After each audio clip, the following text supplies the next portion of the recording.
Hello and welcome. If this is your first time with us, thank you for stopping by. You are listening to Choose to Endure, the show dedicated to the back of the pack runners, where we share stories, interviews, gear, and training tips specific to the tail end heroes of the ultra universe. If you haven't had a moment to do so yet, please consider heading over to your favorite podcast app, hit follow, rate the show, and if you're on Apple, maybe even leave us a short review as well.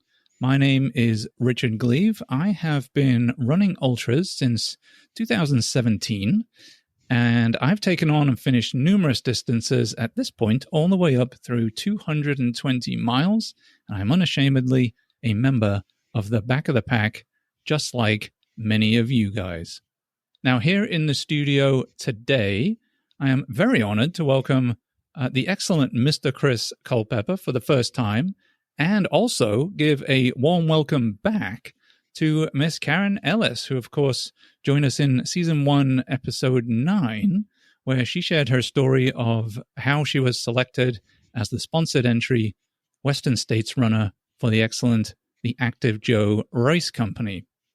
Now, Karen and Chris are both members of the Cypress Wolfpack Trail Running Group here in the Houston area and are no strangers to ultra running.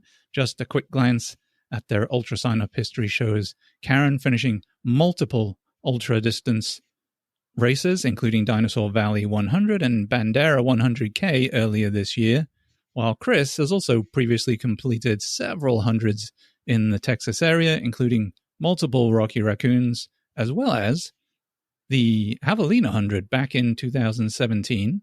But they are here today to talk with us about their very recent visit to a certain Olympic Valley and the 2024 Western States Endurance Race 100 mile, which they both took part in just a few weeks ago. We're hopefully going to learn a little bit about how they got into the race, how the race went for each of them, what they learned, what their experience was like as back of the packers at such a huge international elite level event. So stick with us. We're going to be right back after this. Discover raw, inspiring stories from runners who've been right where you are. This is the Choose to Endure Ultra Running Podcast with your host. He's English, not Australian. Richard Gleave. Karen and Chris, welcome to the show. Fantastic to have you both on. It's been a short while since the run, but I hope you guys are rested up and healing well at this point. How are you feeling? Well, I'm feeling okay. Yep, I'm feeling okay. Yeah, we're back to running this week. My coach has already got me back to running, so we're feeling okay. Well, that's quite quick to get back to running, so good for you. Karen, how are you doing? I'm doing pretty good. I was back to running probably 4 days after the race, but we'll get into why I might not have needed as much recovery later. I've recovered pretty quick after that. So back to trying to build up and see what's next. Now, Western State's such a hard race to get into, as most people would know. Karen, we heard previously on the show about how you were selected as the Active Joe sponsor entry for the race. But Chris, how did your entry come about? How did you get into Western States? Well, I was fortunate enough to get picked this last year, in the lottery. I had 64 tickets and, basically been waiting 7 years if you include the COVID year. So I got picked, and the person who picked my name just happened to be Gordy Ainsley. Oh, wow. It was the first name he picked out of the lottery. It was my name, and it was just a crazy moment. I was like sitting there on the computer watching the live feed, and it's like, hey, my name just came up. And of course, Karen and there was a bunch of other folks on there. I was like, wow, we're all texting each other over Facebook Messenger, and just it was crazy. So yeah, it was an awesome moment, and to get Gordy to pick my name of all people, it was just really awesome. Yeah, that's really cool. I mean, what was going through your head at that point? Like, oh my gosh, this is going to be real now? Yeah, I know. I just couldn't believe it. I couldn't believe I'm really running Western States. I really finally got picked, and I don't know. I guess I was just in shock and just couldn't believe it. I mean, honestly, I just could not believe I was actually going, and to be waiting that long. And, every year you go to the lottery and you're usually disappointed. You're always disappointed. You sit there through the entire process of the lottery and through the wait list, and your name never gets pulled, and you're like, okay, well, I guess we'll wait till next year. So Yeah. so to get pulled, and it actually was pretty early, I think, in the actual pool. I think I was like, I don't know, like 130 or something like that. It was pretty early anyway. They pulled Gordy up there pretty early, since he's the guy. He's the guy that started it all. So I mean, that's so cool. And it's like pretty much everybody's dream at this point is to get selected. One of those three, was it 375, I think, entries? Yeah, and 375 is what ran this year. Yeah, I don't know how many. Yeah, well, yeah. I forgot how many. Karen, you remember how many actual outside of the top 10 and how many tickets they pulled? Others. Yeah, I think. I forgot how many runners are just regular lottery people, but yeah, it was around 100 or so less than like the total number. Then there was like 75 for the wait list. Right. Yeah, it was probably like 270 something. Mm-hmm. That's not a lot. Yeah, that sounds right. Yep. Not a lot when you got like 9,000, 10,000 people trying to get in. So that's fantastic. And did that give you any extra motivation seeing that? Were you like, look, I gotta, now that I'm in, I know I got to finish this now, regardless, right? Yeah, I did. I was like, oh boy, I've got to, what am I going to do here?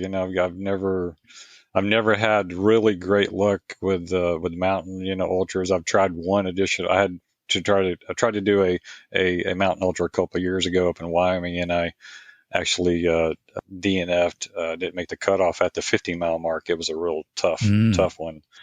So, it was just that experience told me that, I needed to take this pretty seriously, and I wanted to finish this one, and, because it was special. It's the only time I'll probably in my lifetime maybe be able to run this one. So, it's something you definitely got to concentrate on and get it right. So, yeah. Indeed. So now you guys are both in the race at this point. How did you each go about thinking about preparation for this massive race? Were there any specific routines or training methods or races in the build-up to Western States that you guys found particularly effective looking back, or I guess ineffective as well, in sort of getting you ready and prepping you for what you were going to find out there?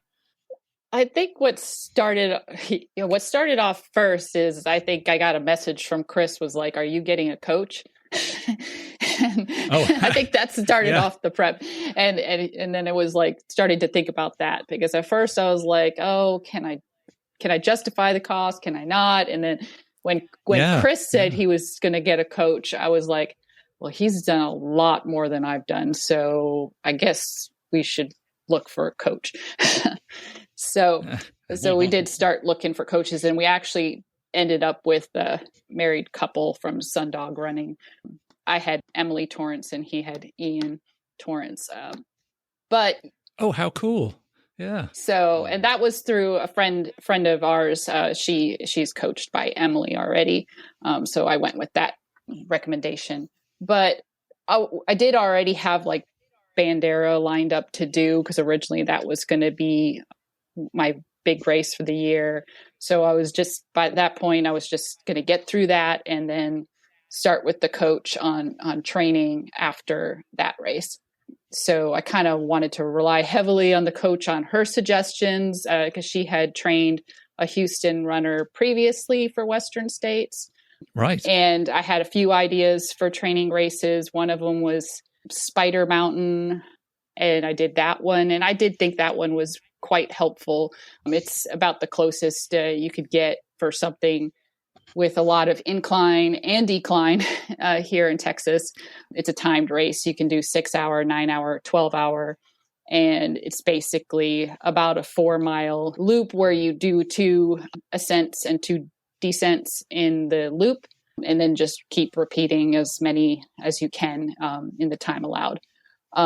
So that one was super helpful. Other than that, I had I had another 50K. We both did Hell's Hills 50K. That was before Spider Mountain. Chris had a different race that he did. And then one thing I really wish I could have done that I'll say on one of the things that I would do differently is I really would have tried to get to the training camp or to train on the course or some other mountain before the race. And Chris did get to do that. And he can talk about how that may have helped him be more successful. Yeah, Chris, in addition to, I think you guys both did Hell's Hills. Yeah, what was your build-up like?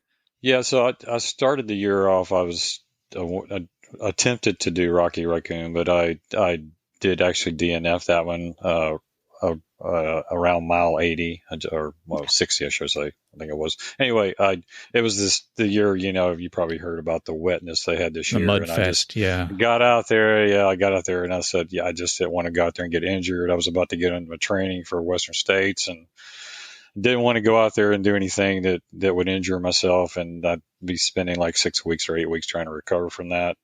So I just cut it short. And I had originally signed up to also do a Bandera before that, but I had dropped that race.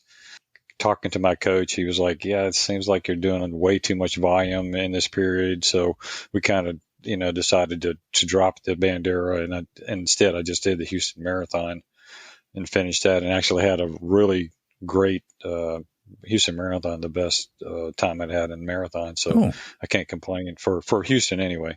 So it was a good marathon. And then for, after that, we just kind of got into training. And like Karen said, we did Hell's Hills 50K. And then I did Pandora Box of Rocks. I did the 50 miler. That helped a lot, especially with some of the heat acclimation and some of the technical running that you need, for going out to Western States and some of the technical sections. There's a lot of rocks you're kicking out there in Pandora. So that's a good race to go to. Not a lot of elevation. You'd like to have more elevation. I think Karen picked a really good race to go to Spider Mountain and do that. And then for the training run, I didn't sign up for the training camp. I was late signing up for that and all the spots filled for the weekend. They have a training camp on Memorial Day weekend out in California for the Western States. And so instead went ahead and assigned, basically talked to my coach, and we did a training, kind of our own, do your own thing kind of training run the weekend before that. So we went out there, me and Isaac Fox, which is another guy that's in the Cypress Wolfpack, and my wife went out there and ran sections of the course. And it was a really good experience. I mean, I definitely, if you're going to do Western States, I mean, that's just you need to go out there and get the training run in, especially going through the canyons. He had me actually go do an out and back through the canyons. And that's El Dorado Canyon, the Devil's Thumb section, which is kind of like the section everybody always curses, and so, so I did an out and back in that. And that was, when I got to that in the race, I was like, oh yeah, I've done this. It really wasn't psychologically, didn't really bother me, so Brilliant. It was a great idea to go out there and kind of just, go through that section twice. And of course, doing the run from Michigan Bluff to Rucky Chucky, basically, river crossing during the training run, you get to see that whole section to see how runnable it is. And then, of course, the section from Green Gate all the way to Placer, Plucker High School, I guess that's how you say it. That's also very runnable. You get to see that and get a good experience and understand that's where you're really going to make up a lot of the time in your races is those sections. So, yeah, up to the training run is I would definitely say if you're going to do Western States, try to do that training run. It's definitely necessary to get out there and do it. So you guys have got your training in, and you've arrived in Olympic Valley. I'm curious, maybe there are others out there too, but sort of the whole pre-race vibe, for those of us who've never been and honestly may not ever get the chance to go, I would love to hear from you both. What was the vibe like around around that Olympic Valley pre-race. Did you guys get to spend much time there? And if so, what were you doing in advance of the race? So I stayed right there in Olympic Valley. I stayed at the Olympic Valley Inn or whatever. So it's just a short walk from the actual little area, race hub area. So even the Thursday night, I went and I ate dinner by myself that night because we had a long drive up to Olympic Valley. We got stuck in a lot of traffic. And I felt like I was just in this pizza place. And I was like, that person right there could be a famous pro trail runner. And I'm not really sure, but they kind of look like they could be. So I'm just like sitting there by myself trying to see who I might see. And I was walking at the hotel, and in the lobby was Casey, Casey Littick. So she was there. And then of course, then Friday, it's just all pre-race buzz. And, you know, I'm waiting in line to get my bib, and Harvey Lewis is two people in front of me. And then, you know, walking around, all of a sudden I'm like, there's Sally. And I'm like waiting to meet her. Cause that was one of my big things. I was like, oh, I want to see Sally. So when I saw her, I kind of stood around and waited for a picture, and we both ended up getting a picture with her and getting to meet her. So yeah, the vibe is real. It's kind of electric there, and it could get to be a little much, especially for the day before the race. And definitely the pre-race meeting that you probably see on millions of YouTube videos about it. That thing's long, and it's in the sun, and it's hot out there. So that's not the most ideal thing to sit through before race day, where we were hiding behind a bush against a wall where you can't even see the stage, but you're just listening. And at one point we're watching it on YouTube while we're out there. Yes, because we couldn't hear anything. But then they got louder. But so yeah, it's pretty electric there.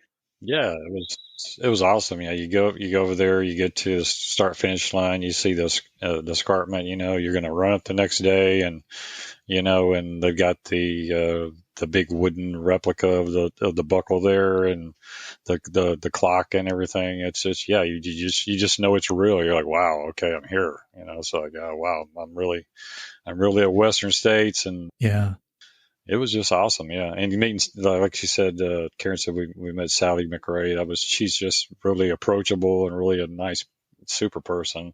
I don't think I saw anybody else. I kind of laid low a bit.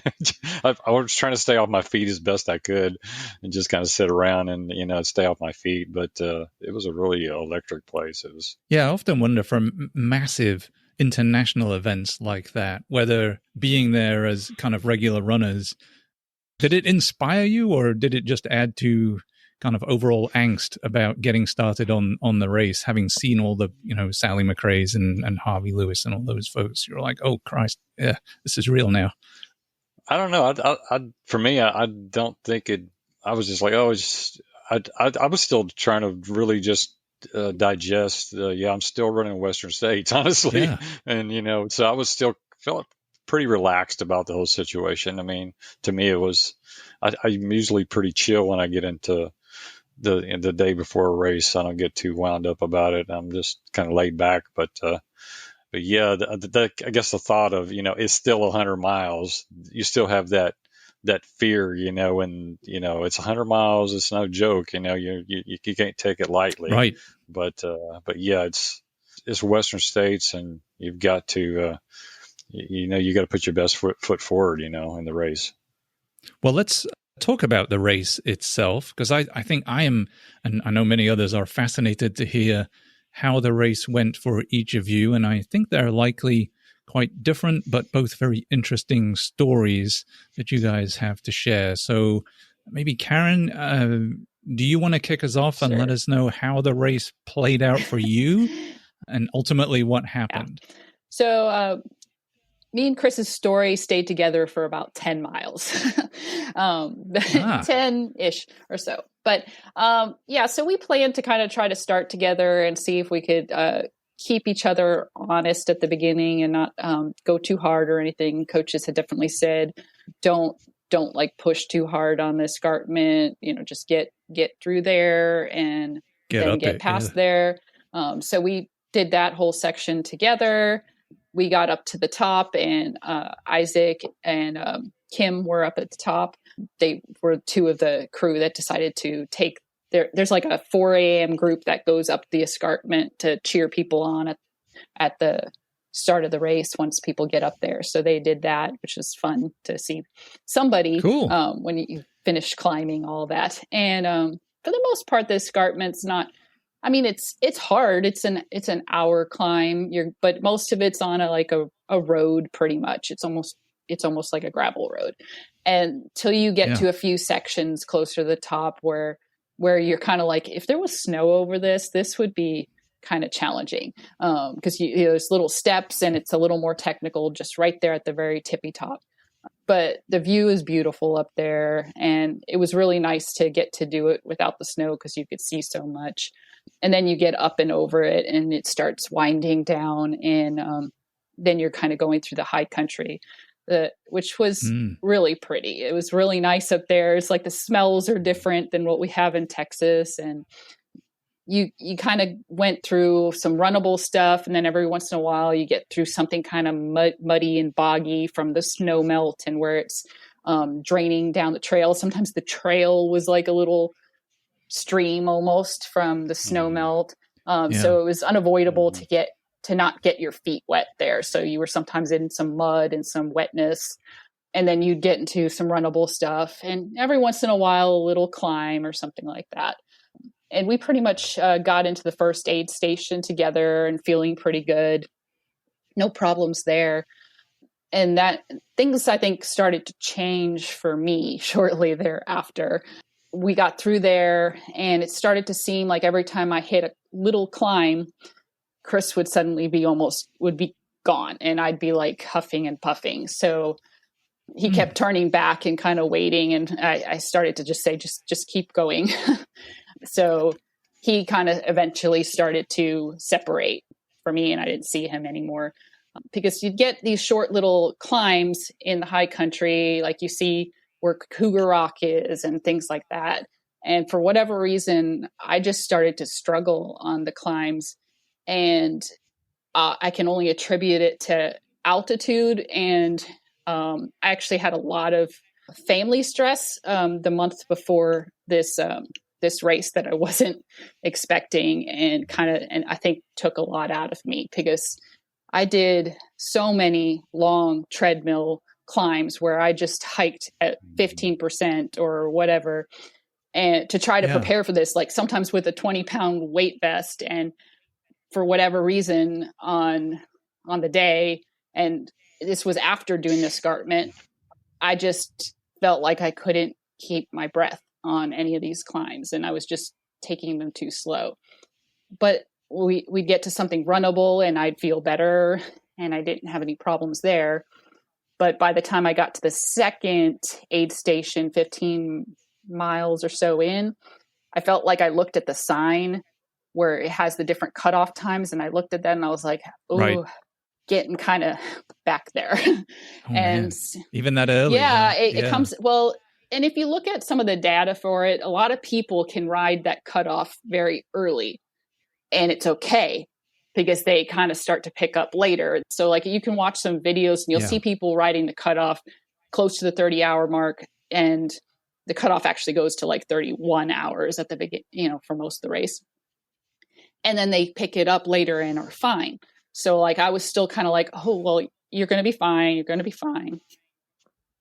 And I headed out of that aid station and, I was with some people and I kept trying to just lock into a person and I'm just going to follow this person and kind of lock into their feet and run what they do. And there was even a section where we didn't see flags for a little while. And this one guy was like, have you seen a flag? And I was like, yeah, no. And then I was like, they're better be on the right trail. And then I asked a girl in front of me and she hadn't seen one either, but she pulled up her Gaia or whatever. And she's like, well, it says we're on the right trail.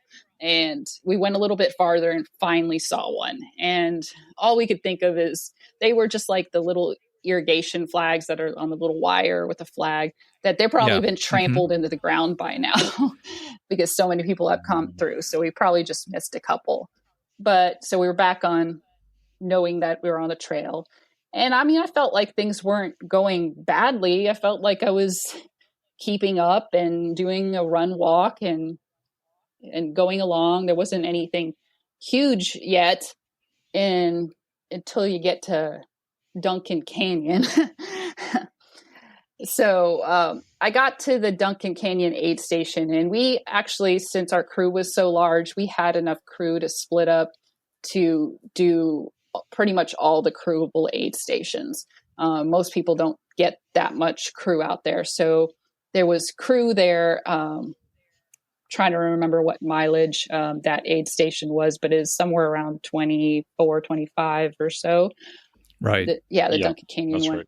And when I got there, when I was getting closer to getting there, I started to feel like maybe I might be getting too close to cutoffs. There was a couple of other people, and they were kind of starting to try to pick it up. And I was running pretty hard here.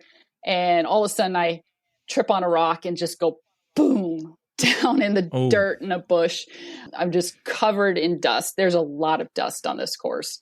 It's very dusty trail whenever it's dirt.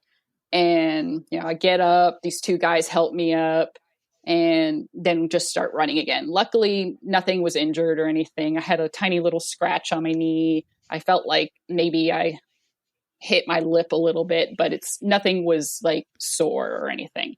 But I'm just like, okay, we just got to keep going. Just got to get, we can only be like a mile or so from the aid station. So like, just go. So I'm just running as much as I can to get to the aid station and see crew there. And when I get there, it's just like, I need to wipe down. Like I'm covered in dirt. The crew like got a wet towel and wiped face and stuff like that. And they had kind of like some of my heat gear there, like an ice hat. And so I was trying to put that on. And I had arm sleeves on from the beginning. And one of the crew, Thomas, he had seen all the pros come in and get stuffed with ice. And so he started stuffing ice in my arm sleeves. And I really wasn't that hot out there because we've been living in Houston and it's just boiling here. Yeah. And like he put the ice in there and I was like, I need it out now. It's like painful. Like I'm just like pushing the ice out of my sleeves. I was like, I don't need the ice. Like it's too much. But I left with an ice bandana and an ice hat, and then realized that the ice bandana was like too uncomfortable to run with. It was like bouncing all over the place. So I ended up dumping most of the ice other than what was in my hat, and started heading down to Duncan Creek, which is a couple miles downhill from that aid station. And there was actually seemed like a few creeks you had to go through in that kind of little canyon section. But they don't really list this as a canyon when they describe the course, but they talk about the other canyons later.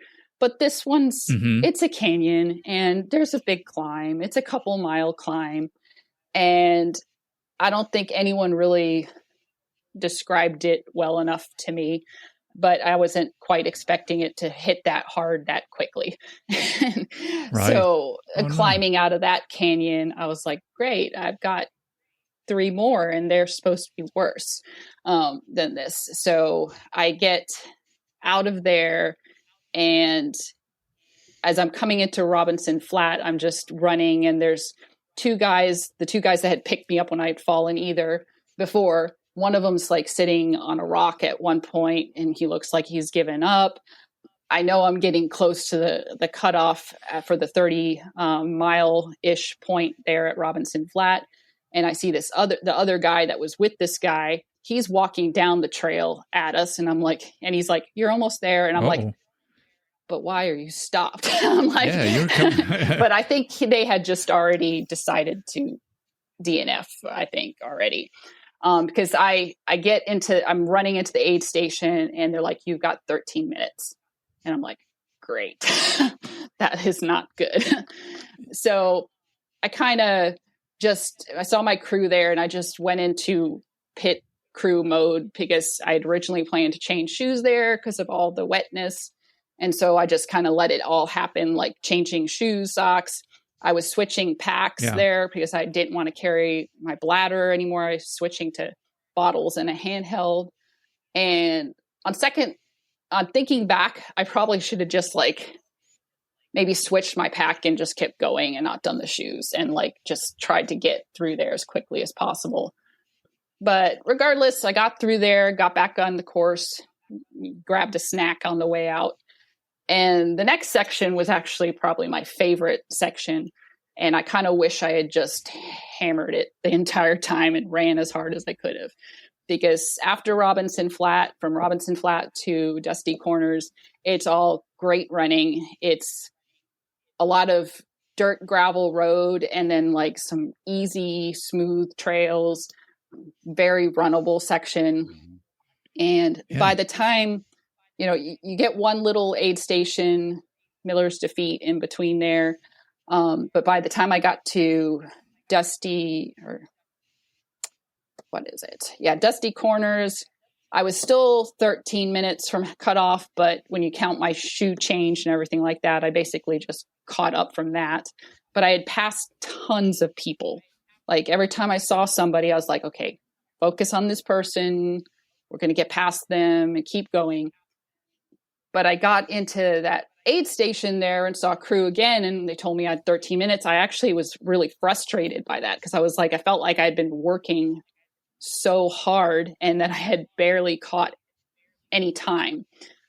But I got through there and there was still some runnable trail for a little while. It just kind of winded on a little smaller trail for a while.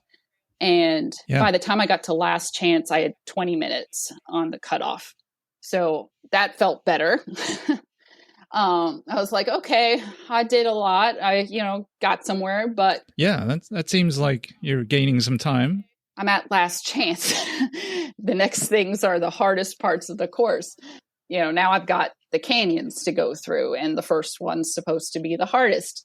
And what I felt was the hardest thing that I didn't really realize in my training was a lot of the downhills are still quite rocky.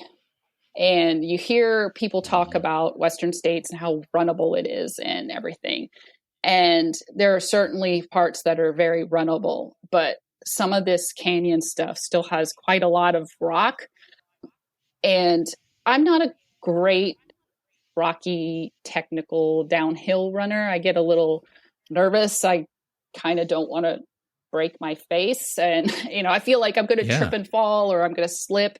And when you're on a mountain and there's kind of like a slope right next to you, you get even more nervous about it, especially because you haven't done it at all. So I didn't get to make up time on the downhill part because I was just doing real careful steps and being careful with that. And of course, that also hurts your quads a little bit more because you're braking and you shouldn't be trying to break your stride a lot. But then that climb up to Devil's Thumb, that is so long. And I obviously did not get to do it because I didn't get to go to the camp. And part of me wondered if, for a little bit after the race, I wondered if it would have been better to have done it or not done it. And I think right now I'm I should have done the camp.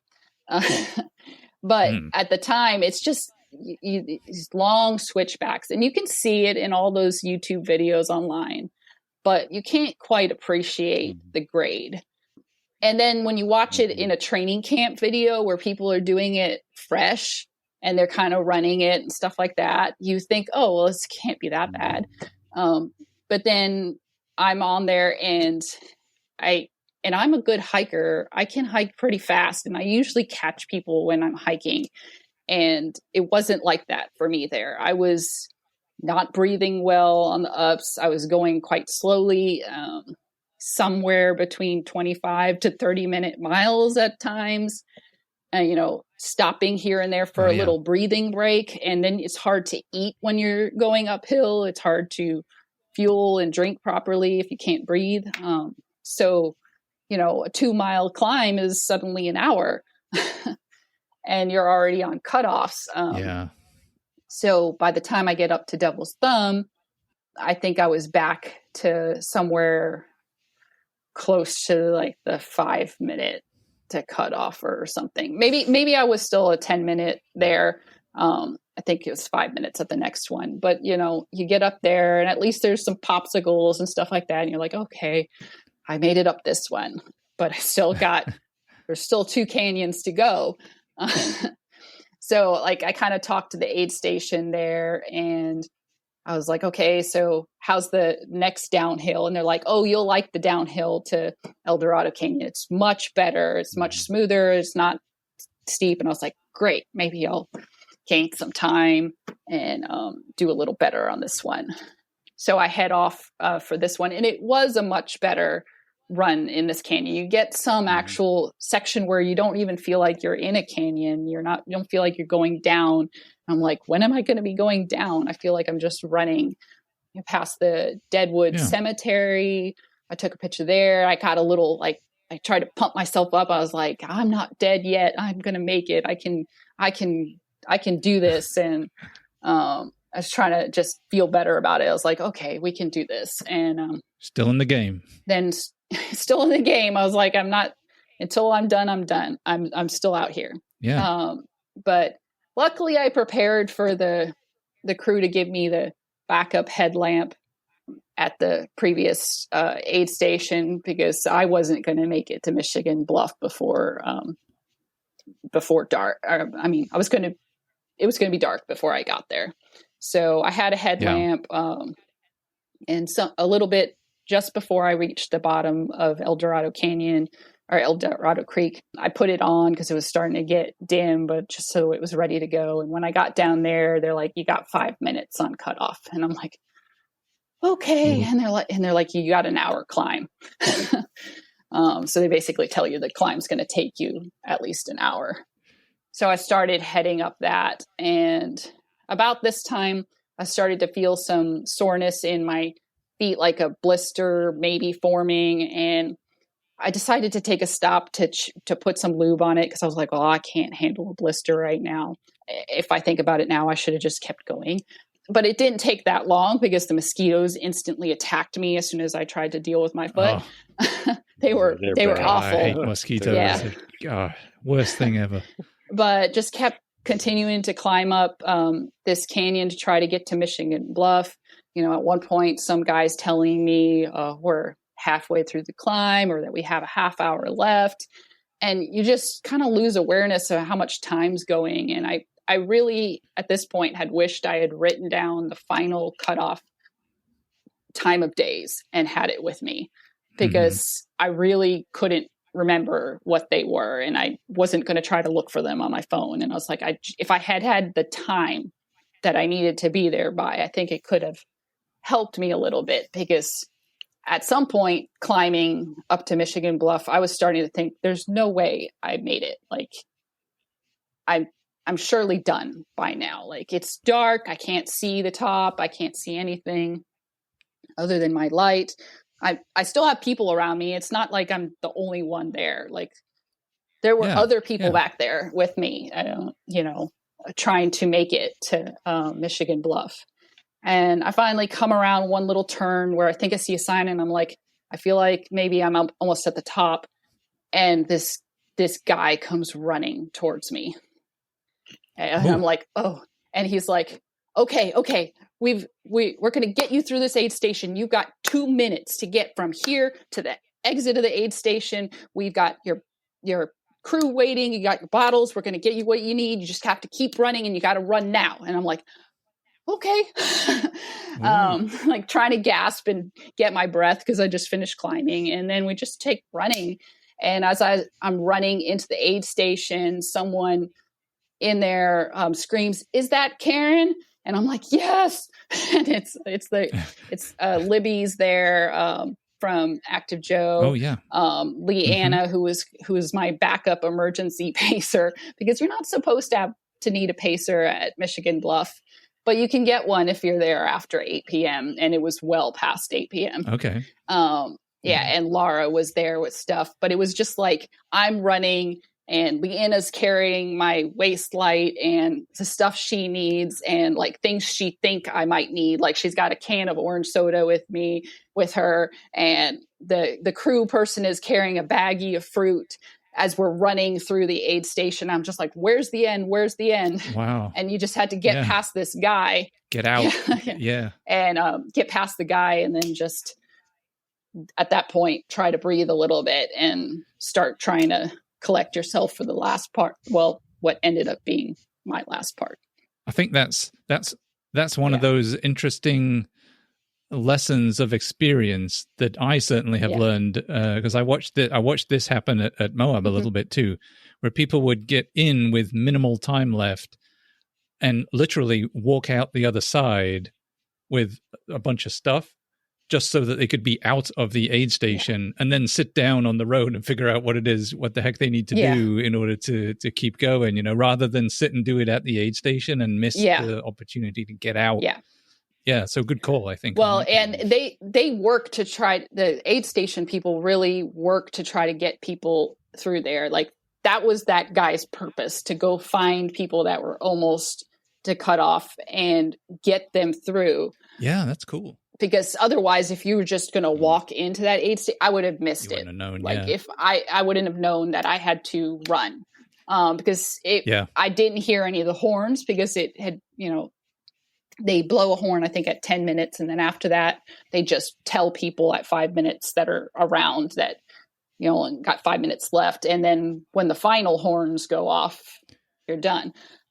So I wouldn't have known, because I didn't hear any of the other horns, because I must have been too far to hear those.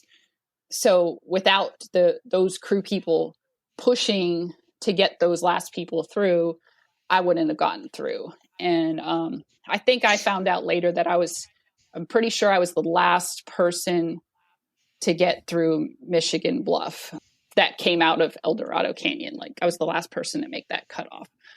But so then I was... That's cool. Yeah. Kind of. I mean, that's a thing, right?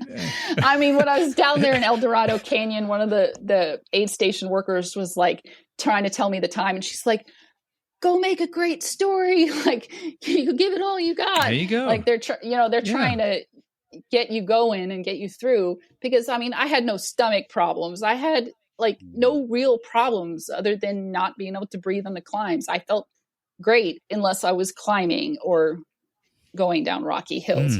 So it felt really perplexing to me, because I'm not usually riding the back of the pack. I'm not usually struggling for cutoffs, and I didn't feel like my body was totally destroyed. Like I just couldn't breathe well enough on the climbs to go faster. And it just hard to figure that one out. Like it's not like I didn't try. I was trying really hard. But yeah, so I got through Michigan Bluff, picked up the pacer, you know, got my bigger light on, and we kind of headed out of there. And I'd like to say I should have pushed more there, because there was a little bit of runnable stuff before you got into the last canyon. But I was also tired from sprinting through that aid station. And I'm really not sure that I could have made up the time I needed to be able to handle the canyon appropriately. And this is supposed to be the smallest canyon, Volcano Canyon, not as big of a deal as the others. But the downhill was still very rocky. It wasn't as runnable to me. Right. Yeah, I was like picking my feet down. And then there's still a climb out of there. And when you do get out of the trail there, you hit Bath Road, which ends up still going uphill quite a bit. And you still got feel like you had like a mile and a half to get to Forest Hill from when you left the trail. And I mean, started to try to get some good running in there. But by the time I got to Forest Hill Road, you know, the only thing you hear is cars speeding down the road. Like people who drove down that road were ridiculous at that time of night. But like, I didn't hear any like aid station sounds. You didn't hear any cowbells. You don't hear any sounds. And I'm like, I think it's over. It's I not don't a good think I sign, made is it. it? And then I was Yeah. kind of running in, and I see Thomas, who would have been my pacer, standing there. And I kind of go, "What's the time?" And he's like, "It's over." And I'm just like, Yeah. well, let's just walk in now. So I don't know exactly how many minutes I missed the cutoff, especially because he met me out there, and then we just kind of did a little sorrowful walk in from there. But somewhere around 10 to 15 minutes, or if I had been pushing, could have been a little less than that. But yeah, it's hard to miss it by just a little bit and then start picking apart every little thing you could have done to have gained that. And it's real hard to walk in, especially for me. The biggest thing was I was there for the Active Joe as their sponsored runner. So you feel like you're representing someone in a company, and you don't want to let them down. You don't want to let your crew down that has all come out to support you, that has, volunteered to spend some money to come out there, and they want to, share in the experience with you. And you realize you haven't made it, and you're coming into that final aid station where you didn't make it, and some of them is there waiting for you, and they're not disappointed at you, but it's hard to not feel that way when you're coming in. You're like, because you feel disappointed in yourself, because this is such a big thing, to get into Western States. It's supposed to be like the one time you get this chance. And hopefully I'm young enough still that I could get in again. And like, I can wait another definitely 8-9 years or whatever to get back. But when you go into a race thinking this is probably your one and done, this is your big shot, and then you don't make it through, and it's not just something you can sign up again for next year, it hits pretty hard. And I just walked into that aid station, and at first you try to hold it together, and then you just sit down and you put your head in a towel and just start to feel really sad. Really sad. Yeah. But I mean, I think one of the really great things about ultras is that no race success is guaranteed. Correct. And so any time you do a race, there is a learning curve, especially if it's the first time you've done the race, and not being able to get out on the course and not being able to test yourself at altitude.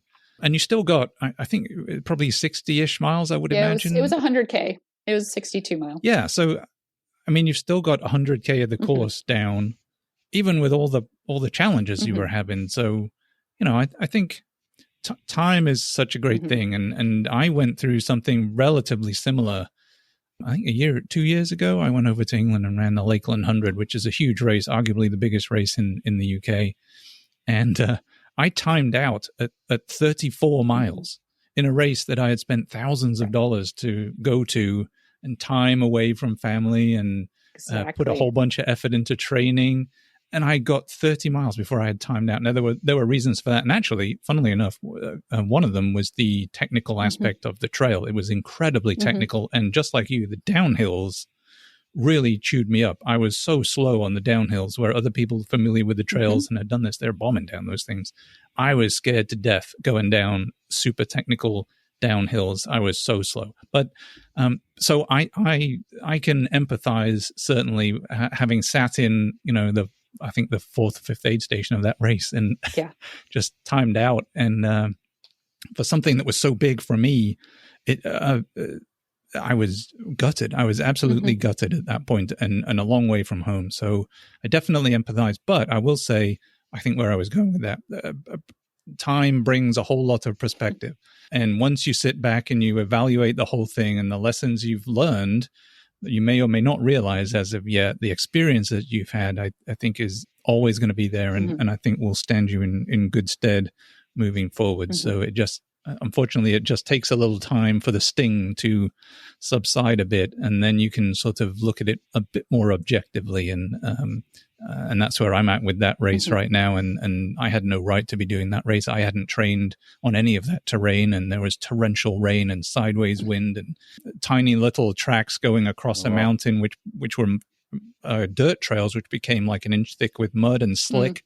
And again, you were talking about, hey, I don't want to slide off the side of a mountain here. That was really what it was. I mean, I was concerned for that.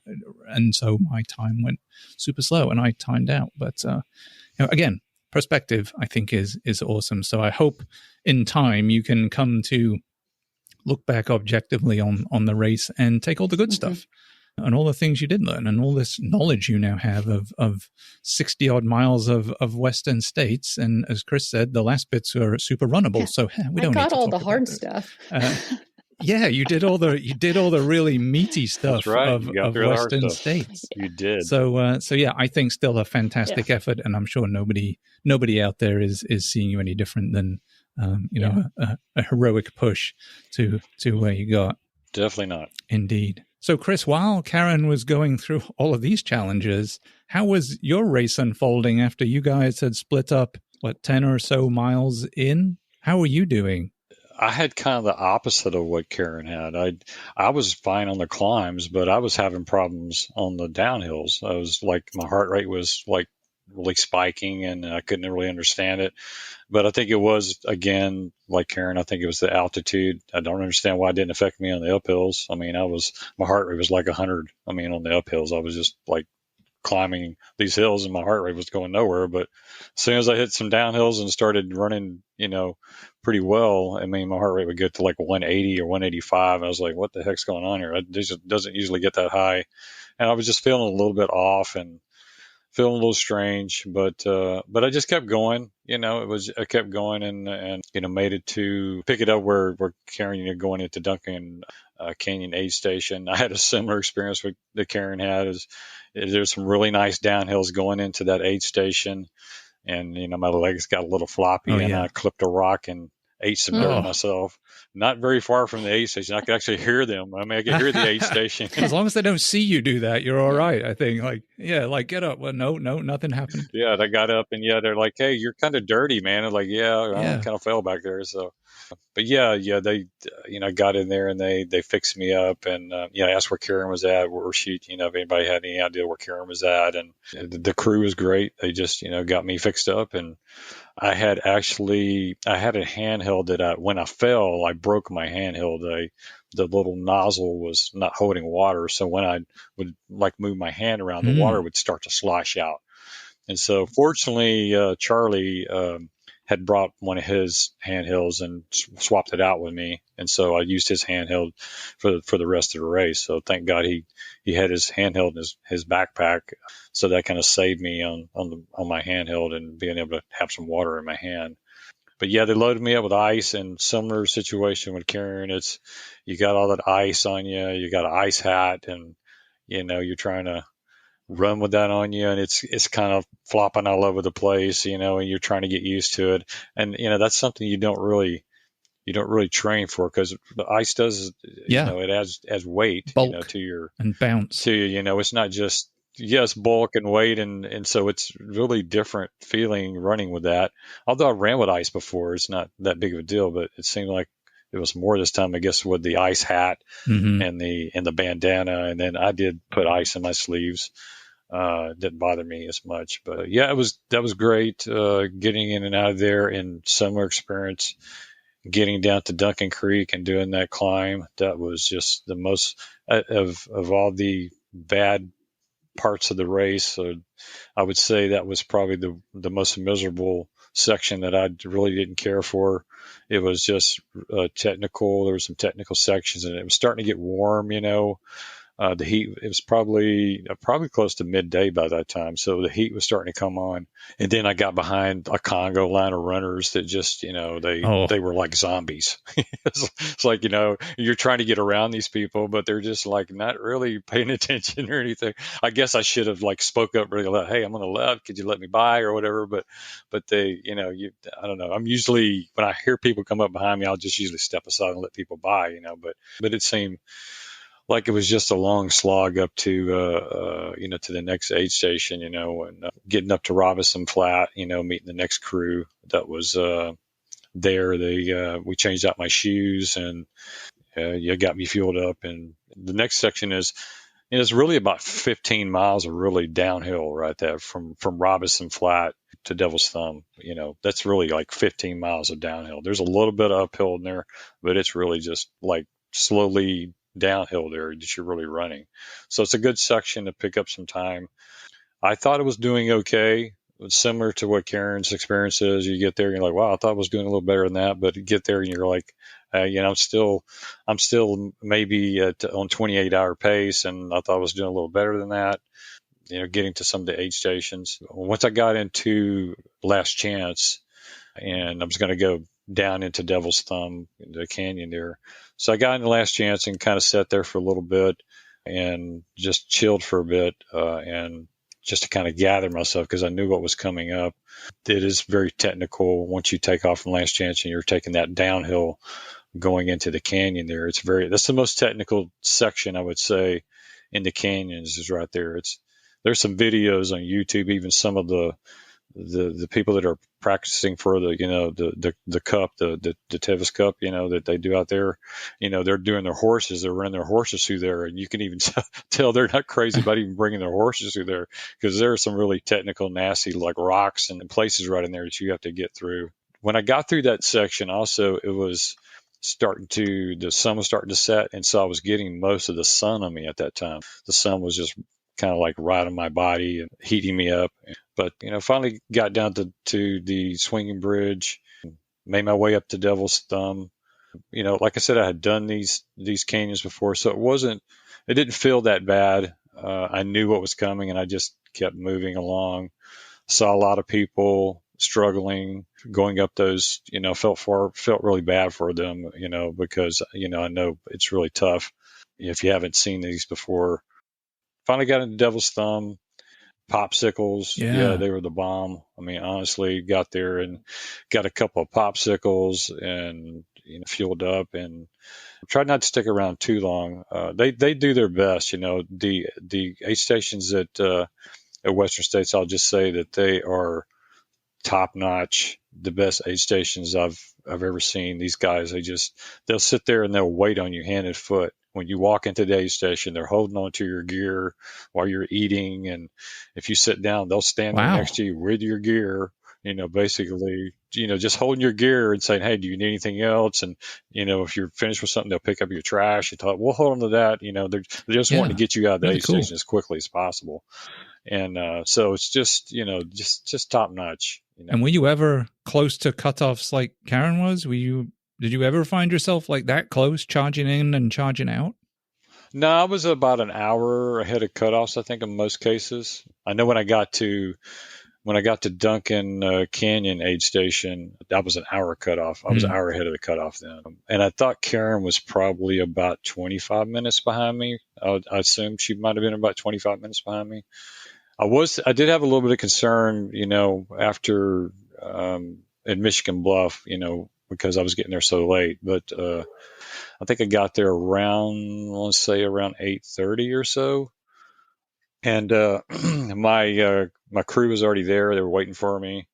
And fortunately, Isaac had already decided that he was going to pace me. He already had his pacer bib on, which he was thinking ahead. And also they had brought all of my drop bag stuff. I mean, all the bags that I had pretty much. And through most of the race, I was wearing, a regular, hydration vest with the big, 1 liter or whatever, bladder, which was just by this time was just like, I just wanted to get rid of that thing. It was really way too heavy. It had already cooled down. And I just said, hey, I just want to go with a waist hydration, bottle and a handheld, just to lighten the load. And they were smart enough to bring all that stuff. So my, hats off to them to bring all that and have it ready for me. And we changed that out and took off towards, Forest Hill. And I can't complain. Those guys just wow, they were terrific. But we took off to Forest Hill. It's like Karen said, it's a pretty runnable section. There is a very nasty kind of a downhill that's called the elevator shaft that you get to, and it's just a winding downhill, kind of a switchback, and it's kind of technical. And Isaac and I were just running down this thing, as fast as we could. Fortunately, my quads weren't totally shot yet. I was actually surprised. So we were able to get down that in pretty good shape. And then I got down to Volcano Creek, and I was trying to go up the hill, and I took a wrong step and fell into the creek. Oh gosh! And fortunately, it's not a deep creek, but it was okay. I didn't injure myself, and the water felt pretty good. Probably quite refreshing, I would imagine. Yeah, it felt real well. Yeah, it was awesome. Yeah, but yeah, we went ahead and it was a pretty good climb out of Volcano Creek to Bath Road. And that's I think it's probably a mile and a half or something up Bath Road. I didn't realize it was that long. I did the training run. It seemed like it wasn't that long, but it's definitely longer that night.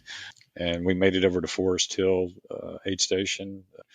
Charlie had brought me some great food that he'd bought, some other stuff that wasn't part of the aid station food, some chicken salad sandwiches, and I think it was a Philly cheese steak or something. And, I kind of wolfed down a little bit of that, and we got all of our stuff together and headed out. And Charlie is quite a character. He's one of the characters in our team that, he's Mr. kind of gung ho in a way. Sometimes he actually, he's kind of like, let's go, man. We're going right now. And it's like, okay, Charlie, just remember, I've been running like 62 miles. Don't kill me, man. Yeah. So, and so let's go. So we're running down Cal Street, and, you take there's this long downhill where you go down, and I'm explaining to Charlie, it's like, yeah, I ran this route. You got to go down here, and you're going to take a left, and you're going to take another right. And then you're going to take another right, and then we're going to be doing a bunch of switchbacks for a while until we get on the main trail to Rocky Raccoon. Started running, and Charlie was trying to make sure I didn't trip over any rocks and any step in any holes, and we were going pretty good pace. I actually, my team kind of has a running joke for me. I'm the most clumsy of the team. I probably fell more times on the trail than anybody in the entire team put together. So they make fun of me, and I'm pretty good at falling a lot. So because I have very large feet, I wear like a size 14. So it's, oh my gosh, no wonder you trip on stuff. Yeah, it's in my gait, I think, doesn't help much. So I'm kind of a weird gait. So Charlie was just trying to make sure I didn't trip and fall while he was pacing me. But we made it down to the switchbacks and across, and then started on the main Cal Street, trail. And we started passing people. We were just passing. I think we ended up passing. I think Charlie said at one time he thought we passed like 40 sets of runners. We were just, wow, that's pretty good. Just running and running and running. And I did take, speaking of falling, I did take another spill. I think I tripped on a rock that was kind of like outside the trail. The trails there, that Cal Street section is very, very smooth. It's like, if you wanted to run on a trail, that is the trail. I mean, it is just nothing to really trip over. Not, of course, unless it's me, I'm going to find something to trip over. But it's really very, very smooth for the most part. And it's just so runnable. I mean, it's just not really too steep in some sections. Now there are some rollers you have to go up on, but otherwise it's really just very, very runnable, just super runnable. So we made up a lot of time. I did start to get a hot spot on one of my toes. I was getting a blister. I knew I had a blister on my second toe of my foot, on my right foot, and we got to the next to last aid station, what's called Ford's Bar aid station, and I was able to take my sock off and look at my toe, and I basically had sheared off like most of the meat all the way up to the nail. So Ooh. it was pretty nasty. I was like, okay. But they stuck a Band-Aid on it, and we made it over to Rocky Chucky, and they'd expected us about an hour later, so we had made up an additional hour. It was a good section. It's a really very very very runnable section. And then I'm at Rocky Chucky, and it's time to get wet. So that's sat there for a bit and got some food. I look over there, and there's Gordy. He's over there giving massages to all the aid station workers, and of course I've got hey, I got to go and talk to Gordy, at least shake his hand. He pulled my name, and cool moment. That is a cool moment. Yeah. So went over there and say, hey, Gordy, hey, you pull my name. And Charlie also, another funny story. Back a few years ago, Gordy came out to Rocky Raccoon, and Charlie paced Gordy. Him and a friend of his paced Gordy out there at Rocky Raccoon, and so they had some crazy stories to tell. I won't go into any details, but it was fun. And he was like, hey, Gordy, hey, you remember me? And Gordy's like, he said, I'm not real sure. He says, yeah, remember I paced you at Rocky Raccoon? He said, oh yeah, now I remember you. Yeah. So it was pretty cool. So Charlie got to reunite with Gordy also, and kind of catch up on what was going on.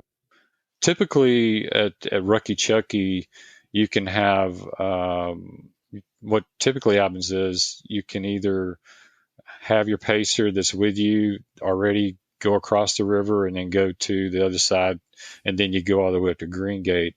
Well, they had some kind of fire earlier in the day. That's right. Mm-hmm. Yeah. They had a fire earlier in the day, and so they supposedly, they had cut off. Although I think they had actually reinstated you could park, because we saw a bunch of people coming down when we got to the other side. But Isaac did go across the river with me because he was going to be my next pacer at Green Gate. That was the original plan. And but going across the river was awesome. The water felt great. They let you either have a life preserver or not a life. I didn't go with the life preserver. I said, heck, it wasn't that deep. It wasn't that bad. But took a good deep, dip in there, got my head all the way under the water, just to try to, make sure that, I got the whole experience, and my whole body got the whole experience. And it was funny at one of the earlier aid stations before Rocky Chucky, we were listening to an aid station captain. He was talking to another runner. I was sitting there next to this guy, and this guy was like, he was talking, man, he was like, I've been puking, and just my stomach, it's really bad. And he's talking to the aid station captain. He says, I don't know if I can make it to the end. It's just bad, And he says, well, I'll tell you what. He says, Rocky Chucky's coming in. So what you need to do is that once you get to Rocky Chucky, get over there and you get in the water, just dunk your entire self in that water really well, and you'll come out like, a new man. You'll be baptized. Nice. All your problems will go away. I was like, yeah, right, dude. Yeah. But hey, whatever mind games work, right? Yeah, whatever you need to get you down the road. Yeah, get you down the road. But we went up to got out of the water, and that's when you realize all the chafing that's happened during the race, because everything gets washed off in the water. So fortunately they had some chafing stuff at the other side to help repatch you up, as you start to run again, because that was a good place to put it. Clearly experience driven, that one. Yeah, they definitely had the experience with the squirrels and nut butter over there. And we just started making our way up to the Green Gate aid station, which is about I think 1.8 miles from the river. That section, I guess getting out of the water, I was kind of starting to feel a little tired, and it was probably 3 a.m, I think, at that point. And so I think the sleepy bug was starting to hit me a little bit. So I kind of just walked that whole section, which I should not have. I should have probably tried to run it a bit more.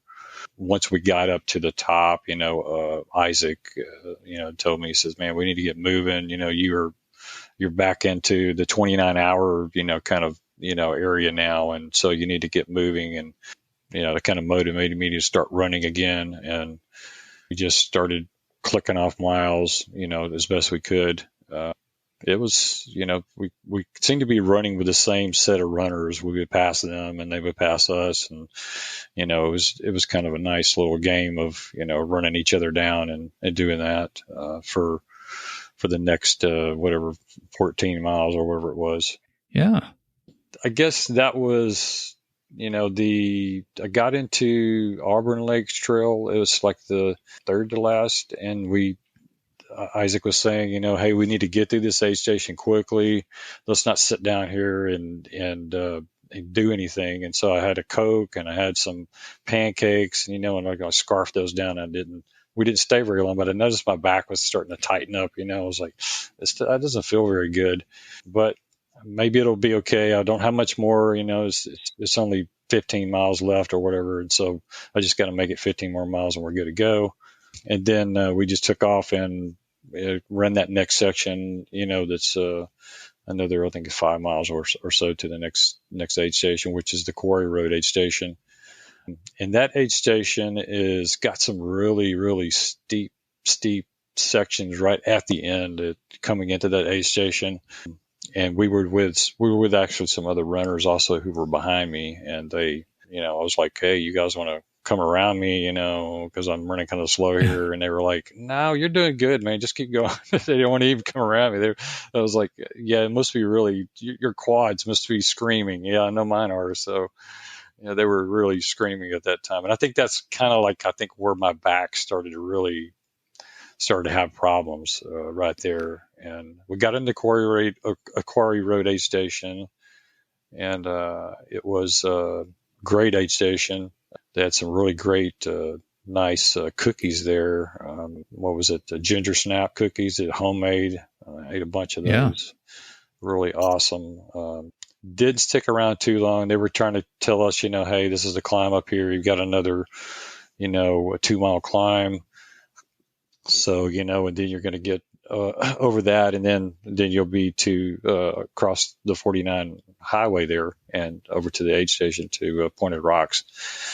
And we start climbing up this hill, and pretty soon I'm just like over like a sea. My back is just, I'm basically just kind of like climbing, and my face is, I'm just using my hands to kind of keep myself upright, on the climb. I'm climbing actually pretty well. I was actually keeping up. We were actually keeping up with a couple of other runners that were ahead of us, a couple of ladies that were running right ahead of us.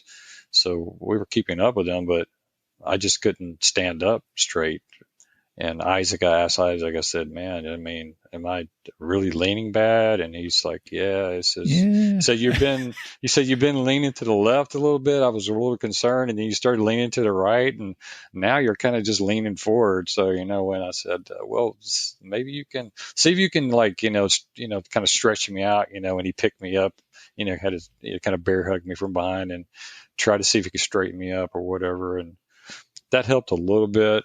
We started off, trying to go up this hill again, and finally made it out. But I was just, you could tell it was going to be bad.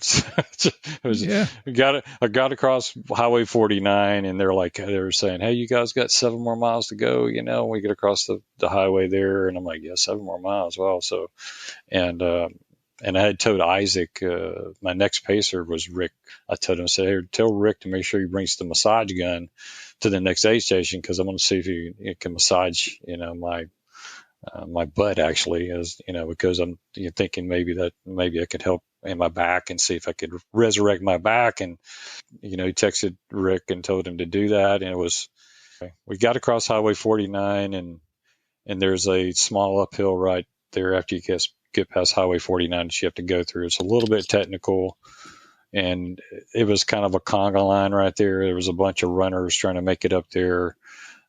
People were trying to get past other people, and it was a little bit difficult. And I was just leaned over like a C trying to go up this hill, and I felt silly, and I was like, yeah, this is just, I can't believe this is happening right now. I can't believe I'm having to deal with this. Finally got into Pointed Rocks aid station, and I went over and laid down, and Rick pulls out the massage gun and starts massaging my back. And here comes a photographer, I guess, for Western States. And the guy is just like right there in front of me. And he's just sitting there taking pictures and taking pictures. And he's like, I always like a good lean story. This is really great. This is going to be good. Yeah, I always like a good lean story. And the guy was just sitting there like, I don't know, 5-6 minutes, because I think we were in the aid station about 10 minutes. Yeah. And I was like, okay, these guys are probably setting me up for something. I don't know what's going on here, but I think they're setting me up for something.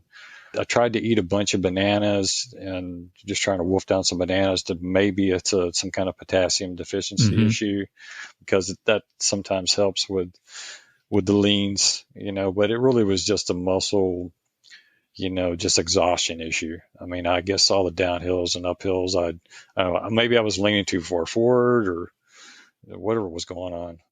Is that something you've run into before, or was that totally new experience as part of the race there? I've never ran into where I've leaned over like a C, like forward. I have had issues with the lean where I've leaned to the left a little bit at the end of races. I've had that, and actually had talked to my coach about it. I wish I had talked to him earlier in my training. He probably could have found some stuff to probably help train me better on this and maybe prevent this. And I had actually tried to do something to prevent the left leaning. What I did is I decided to use my handheld on my right hand, so it would like have me move to the right. Yeah, add some weight. Add some weight to that side of my body. And I also had put like some tape, like some rock tape on my back, hoping that if I started to lean to the left, I would feel it and try to correct myself. But that didn't. It really turned out to be I started leaning forward, so it totally defeated everything. So I'm like, okay, well, yeah. So Rick and I, we got left pointed rocks, and it was I think I was good for maybe maybe 3/4 of a mile, and then it just slowly started. My back just started doing it again. I was just over in a C again, and there is a little bit of downhills and I wouldn't say super technical sections, but there are some, you've got to be able to step down and not fall on your face kind of sections. And we were just trying to make our way through that. And Rick was great. He just helped me, kind of keep straight. And he also straightened out my back probably like 10 times. I just we just kept doing that and hoping that would get me to go down the trail a little bit easier. And did you have any poles that you could kind of push? No, they won't allow poles. There's no poles allowed. No poles. No poles are allowed on Western States. Yeah. Well, unless you're like I think there was a blind runner that was out there that they were allowed poles. Yeah, of course. But that would have been nice. I probably wouldn't have been leaning over. I had the poles, but. But hey, you wouldn't have been recognizable as the guy with the lean otherwise. No, you're coming out of this kidding. with some excellent kudos. Very recognizable as you enter the the track there at red shorts guy leaning over. Yeah, exactly. But we finally made it down the No Hands Bridge and took some pictures down there, and I was using the railings on No Hands Bridge to kind of stand up straight, and try to go down there and down to the end of the bridge. And the photographers were waiting down there also. And they said, yeah, we knew you were coming. We heard you were coming, man. so they were there. They were like, yeah, we knew they already called and told us you were coming, man. I was like, oh boy, I hope I don't bomb this one. Oh, that'll be terrible if I don't finish. But I just kept thinking to myself, I mean, I can only go like maybe 30 or 40 steps. And then I just was breathing really, really hard. And it had already gotten hot too again, because it was 10 o'clock or 10, whatever it was. And I had already ran out of water, my handheld was empty. And and Rick kept comforting me and saying, hey, we just got a little bit more. We're almost there or whatever. Just keep going. I'm like, man, where's almost there? I just want to get to the stupid cutoff. Where's the turn at? I'm thinking in my head, where's the turn off to Roby Point?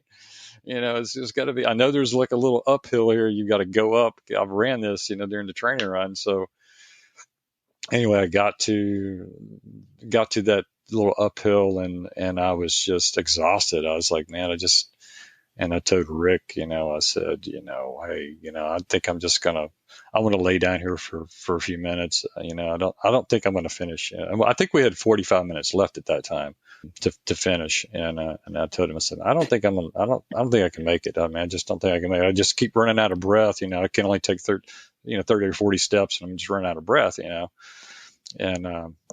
so I laid down there. There was an Asian couple that came by, and they were like, they were trying to help me out. They even like put their backpacks underneath my head and were trying to comfort me. And Rick, I guess, must have taken a picture and sent it to the entire team. We saw that Facebook Messenger. We saw that. Yeah, Oh, I guess that kind of pissed some. I didn't say pissing people off, but I think that got some people ticked off. And so anyway, I hear the phone ring, and Rick's like, okay, so Charlie Fisher is I told you Charlie's a character, and he's like, yeah, you need to get the F up, man, and you move your ass or something like that. You're not quitting, okay? Get up and move. And so I got up and moved, and finally made it to the little fire road up to Roby Point.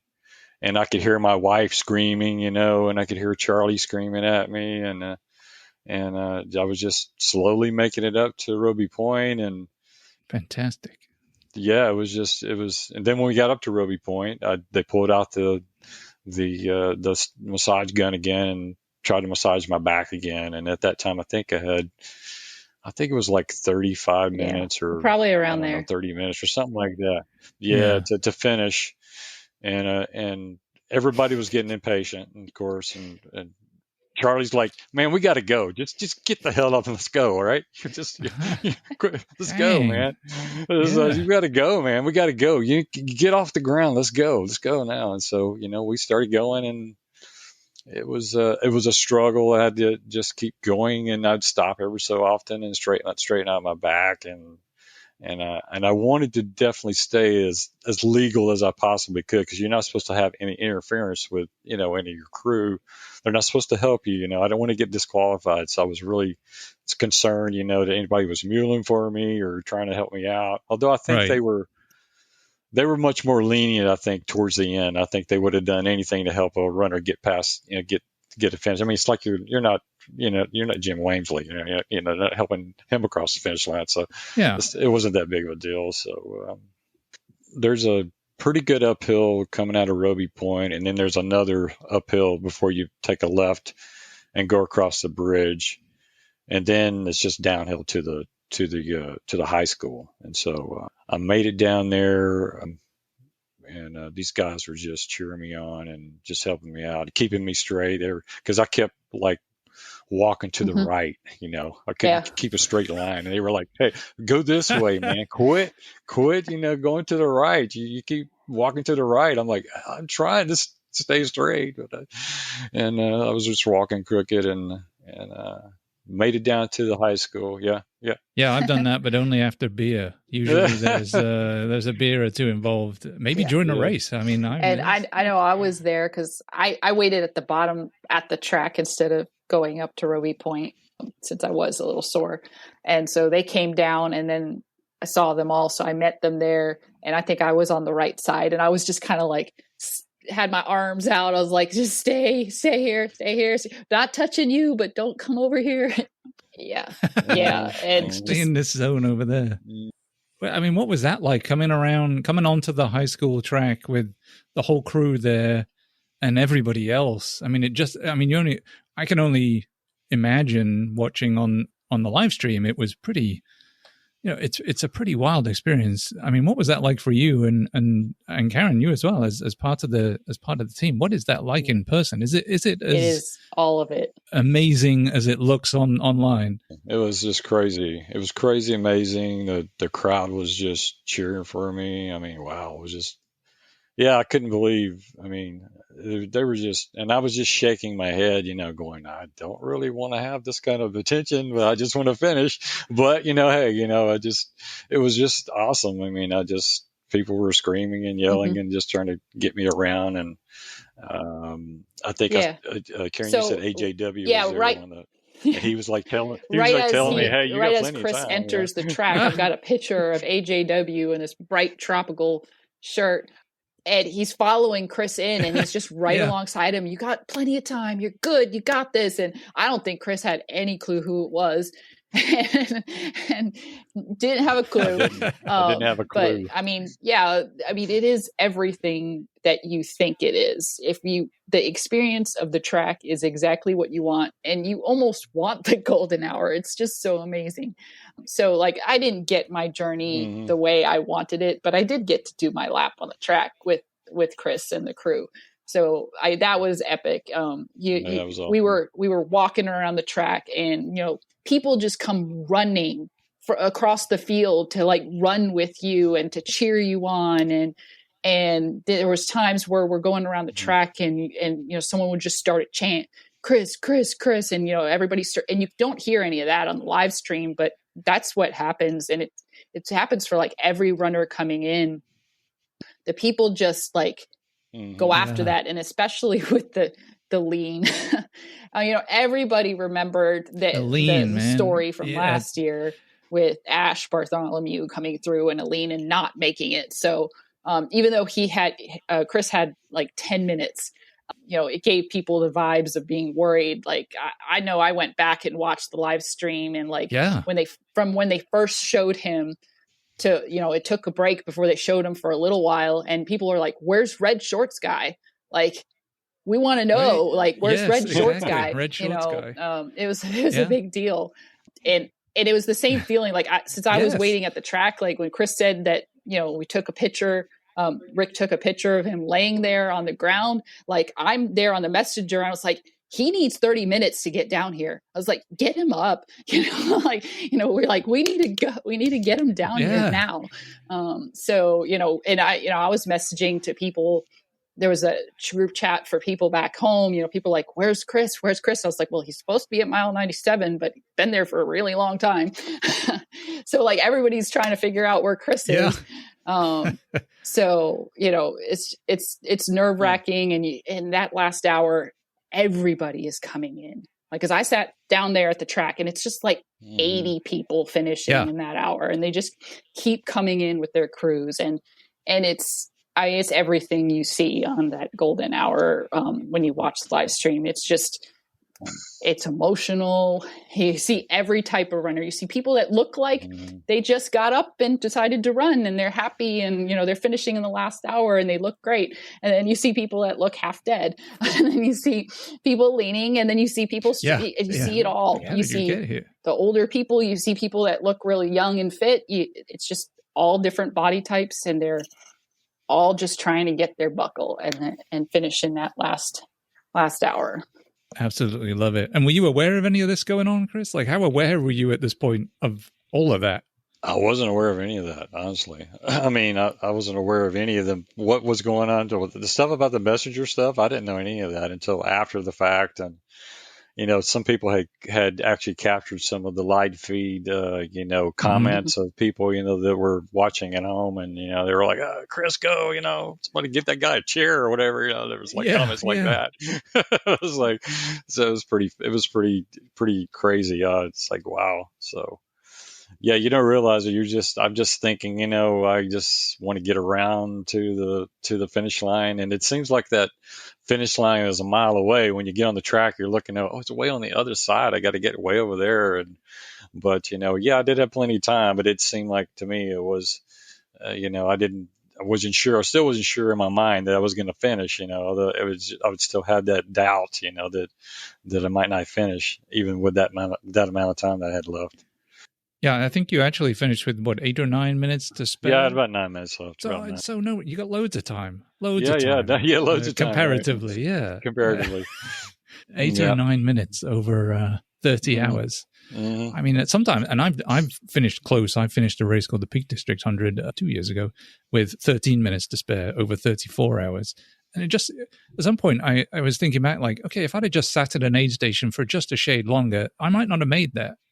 And so I don't know if you've kind of thought a long way out, if I didn't get up, or if I took an extra 5-minute nap or whatever at some point, to get in with 9 minutes to spare is pretty close, but still a great job. Yeah. Yeah. And what a fantastic experience to have with all those folks, all the crew, everybody around your last lap around the high school. They're absolutely insane. Yeah. Very cool. Yep. Well, well done to the both of you. I've got a quick fire round real fast. We'll go, Karen, with you first. I'm calling this kind of good, bad, and the unexpected, right? So, and maybe you've answered some of these already, but best part of the Western States 100 experience for you? I mean, probably some of the pre-race stuff. That was tons of fun. Meeting Sally McRae was super cool. I will also say that the golden hour was kind of cool to see, even though it wasn't me being well, I was participating, but not in the way I intended. But those are pretty epic moments for me. Perfect. Chris, what best part of your 100 Western States 100 experience? Just the support from my crew and coming out there and just being a part of it and giving their all and just, supporting me. I mean, that's to me, it's almost bigger than the finish itself. Honestly, these guys are just, selfless. I mean, honestly, it was terrific having them out there and supporting me. Couldn't ask for anything more. All right, we'll go the other side. Worst part of the experience, Chris, for you, since you were up already. Well, I would say, other than getting the lanes, I guess at the end, I would say Duncan Canyon really was bad, but that's really I'd probably say that was the worst part. Worst parts, yeah. Karen, I'm gonna throw it over to you. I mean, where do you land on this? Getting the bracelet cut off at Forest Hill. Can't. When it's real. When you walk up and it's shut down, and you basically just have to get them to cut it off. Yeah. Yeah. Ugh, awful feeling, I would imagine. Unexpected challenges or surprises during the race. Karen, anything for you? Something you weren't expecting when you went in, and it was like, oh, either positive, negative, either unexpected, probably just underestimating the technical sections. In training, I felt like every time I trained on some Rocky stuff, I was like, well, I don't need that much of this. And I probably just should have done way more of it. Like there's some power lines that I trained at in San Antonio and Austin. And when I was out there, I was thinking they were not perfect training because they were too rocky. Now, if I could have done that, several weekends, that would have been great. Very good. Chris, how about you? Something unexpected, a challenge or a surprise? Not. Or not? I mean, maybe you did well and planned. Yeah, I don't think I had anything that I can think of that's other than the surprise of being leaning, at the end. But I think the lean qualifies as an unexpected challenge and surprise. Yeah, unexpected and surprise. Yes, that's definitely part of it. I'm actually just looking at the lean, and folks, if you haven't seen this, go look at you can follow Chris around the track on any of the live stream stuff from Western States, but just take a look at that lean. I am amazed. I don't know how long you had it that bad, but I'm amazed that you got through that final section. If that lean was what you'd had for some time, I mean, that's a pretty I had it for pretty serious lean. It was, and I was using my strangely enough, I had my light belt, for and I was using it kind of to push myself up. That was kind of my crutch. Like just kind of tighten it straight. Yeah, that was what I was using to kind of keep myself, from falling over on my face, I guess you could say. So wow, yeah. Well, one other thing I wanted to ask you guys too is just really your perspective as back of the pack runners at such an elite international race as it is now. How did you guys feel about your experience participating in that as sort of the quote unquote everyday runners? Were there any unique challenges, I guess, or advantages maybe to being at the back of the pack? And did the race organization, was it catered to us as well as the elite folks? Did you feel like you were included in the overall feeling of the race? I thought it was geared to everybody. Honestly, I'll tell you my experience at the buckle ceremony. When I got my buckle, you get your buckle, the race director hands it to you, and then you walk over there, and then they've got I guess they're the committee members or whatever and they all shake your hand. It's like a high school graduation, and I got to shake all the committee people's hands, and actually saw Magda there. Oh, Magda Belay was there, and she commented. She said, "I saw your finish." I'm telling you, man, that lean gets you every time. Yeah. It's going to get you all of it. so yeah, I mean, it was just they're there to make it a day for everybody. Like they say, and this might be the only chance you get to do this race. You've got to they want to make sure everybody does their best and has the best chance of finishing. And I think that it's a great race. Yeah. Well, hopefully not the only time for Karen, at least, to get out there and. I think Karen's going to be back out there. She'll be. I'm going to look on the positive side and say you've plenty of time to get more tickets and get back into that race. And think of all the awesome experience you now have in order to complete it and just dominate next time you're in. I think you'll be well set. Several buckle. She's in several buckle. Sub 24. That's right. For sure.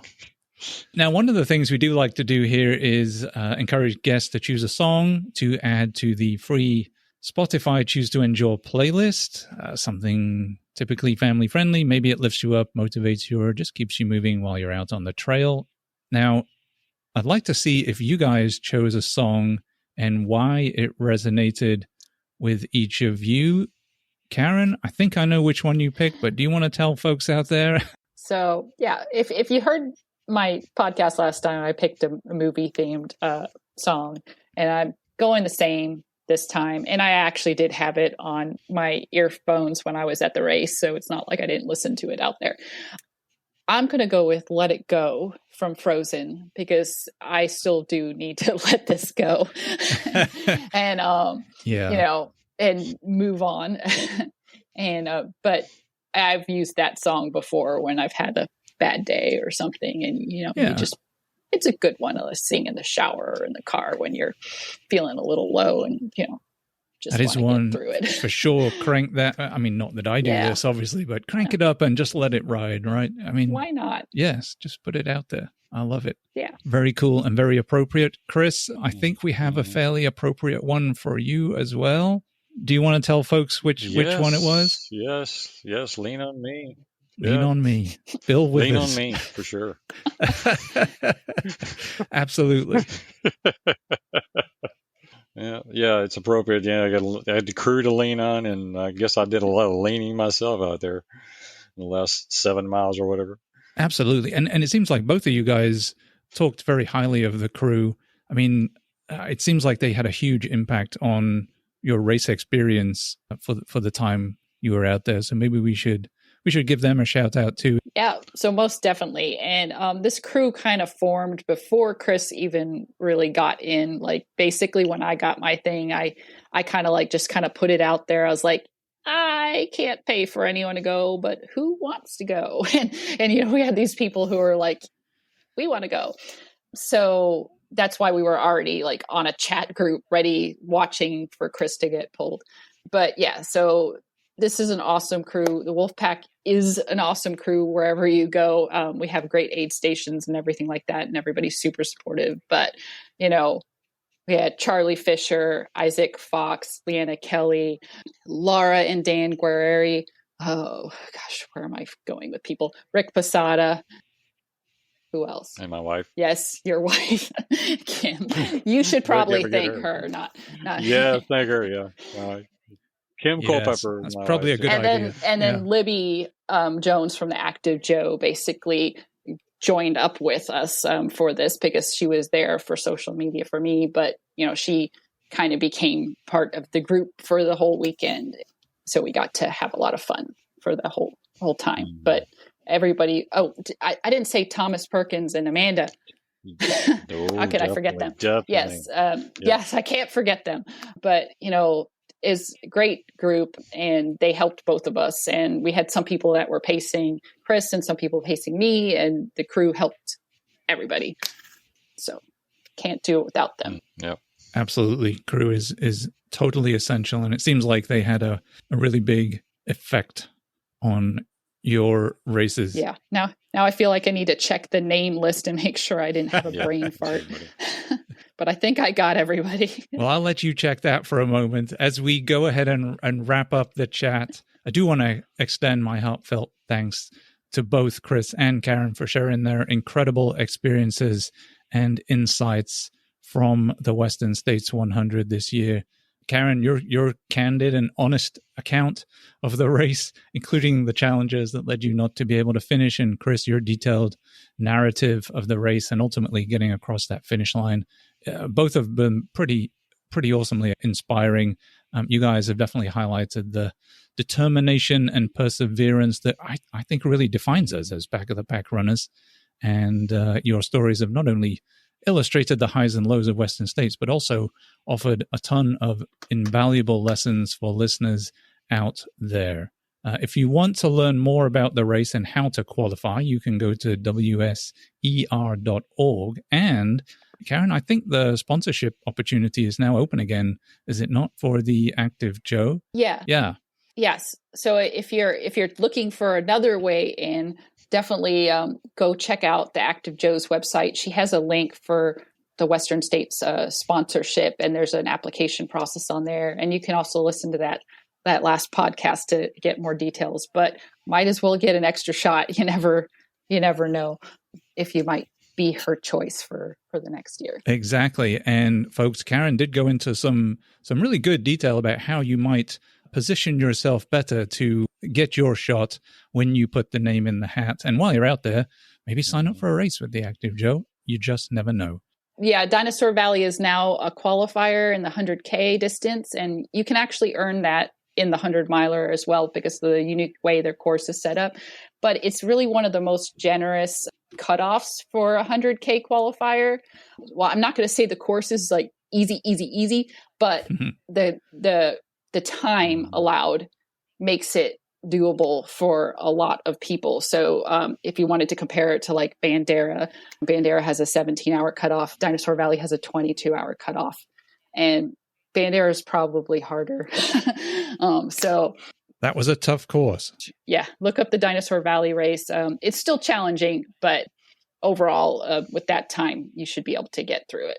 Fantastic. Yes, Bandera. My toenails haven't recovered from kicking rocks at Bandera yet, but I will be up at Dinosaur Valley Endurance doing the 100 up there, 100-miler up there, and hopefully getting my own ticket in the process later this year. I'm going to include all of those links, as many as I can, on the show notes. So scroll down or do whatever you do to go find those when you need to. While you're out on the internet checking all that out, don't forget to subscribe to this show as well. Get notified each time a new episode comes out. And of course, follow, share, and review. That would be very much appreciated. Doing any of those things really helps promote the podcast, which in turn gets the word out and increases the chances of other runners finding the information that awesome guests like Chris and Karen have given up their time to come and share with us. You can find us on Instagram and Facebook over at choosetendure.com. So be sure to head over to any of those spots, check us out, send a message, say hello, or suggest a topic if you have a moment. I definitely like getting all those interactions, but until then, run long, run strong, and go run some races to get your own Western States lottery tickets. While you're doing that, keep choosing to endure.